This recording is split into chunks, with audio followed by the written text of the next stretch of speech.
Welcome back to Base Camp, WNC. Well, here's a little video I promised you. This is a wireless long-range water level indicator for your cistern tanks. And this is what we're going to drop down our piece of PVC pipe. This hose connects to the top end of it and cut it off at the right length. This is the transceiver of the sender unit that goes on top of the tank to go to the wireless in the house, powered by 4 AA batteries that they supply, and they said it lasts for years. We'll see how that goes.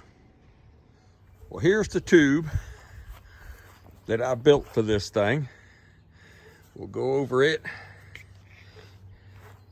It's going to fit in this tank. It's going to rest on the bottom and come up to here. Because this thing's going to be filled with a water truck, and I imagine they're going to pump it in pretty good and hard.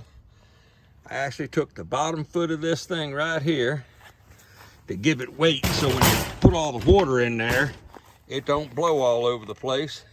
But it's poured full of concrete from here up to here.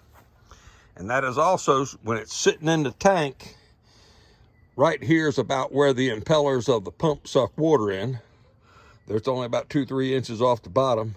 So this way, when this sensor says empty and it's sitting down here, the pump still is sitting in the water and we haven't sucked air up.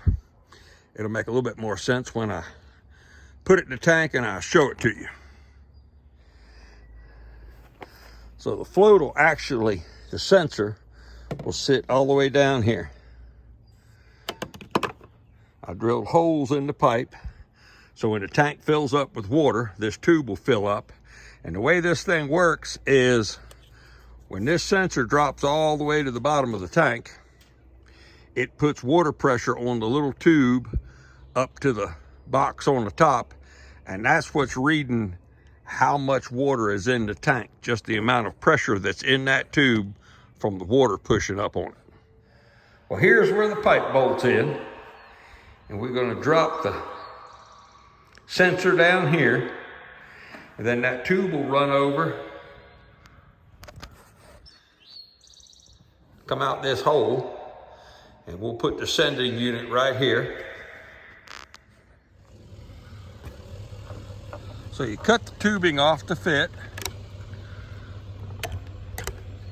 and it's a really rip to push it down over the barb, and then we'll just screw this on, which locks the tubing onto it.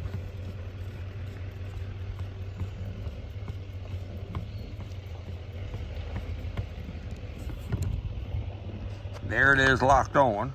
And hopefully, if this all thing works right,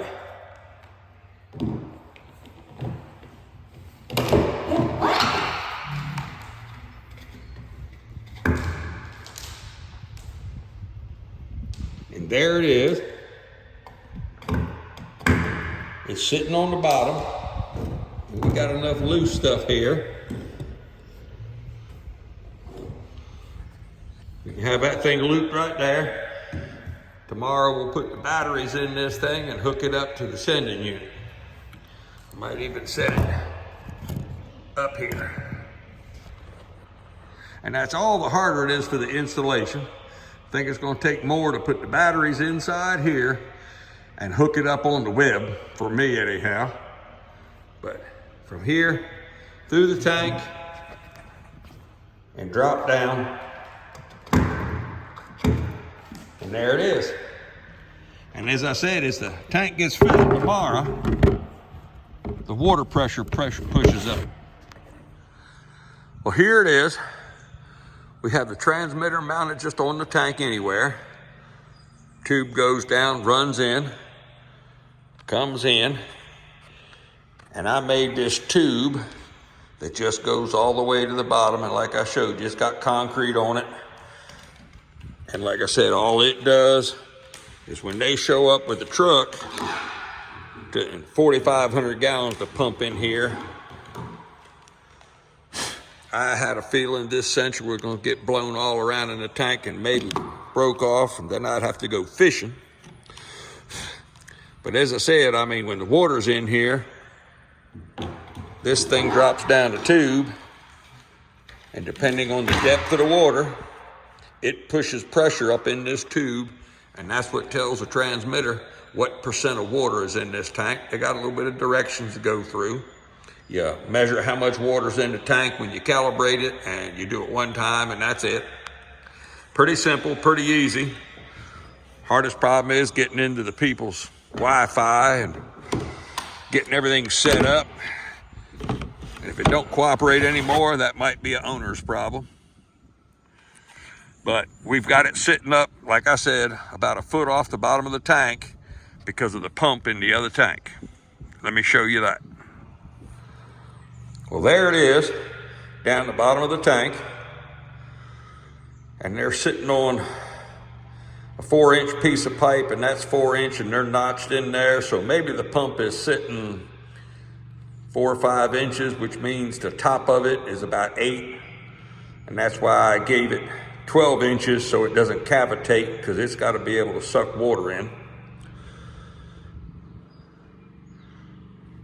But that's pretty much the system. Well, hopefully this video would help you, either in like a spring water system or a rainwater collection water system. You could be sitting at your house wondering if you need to take water to the cabin, and you could look on the great almighty web, and you could tell how much water is in your tank. Pretty easy, pretty simple. If I can get it in and hooked it up, it ain't that bad. But as usual, thank you for watching. Like it, share it, subscribe, tell your friends about it. I'll see you on the next one.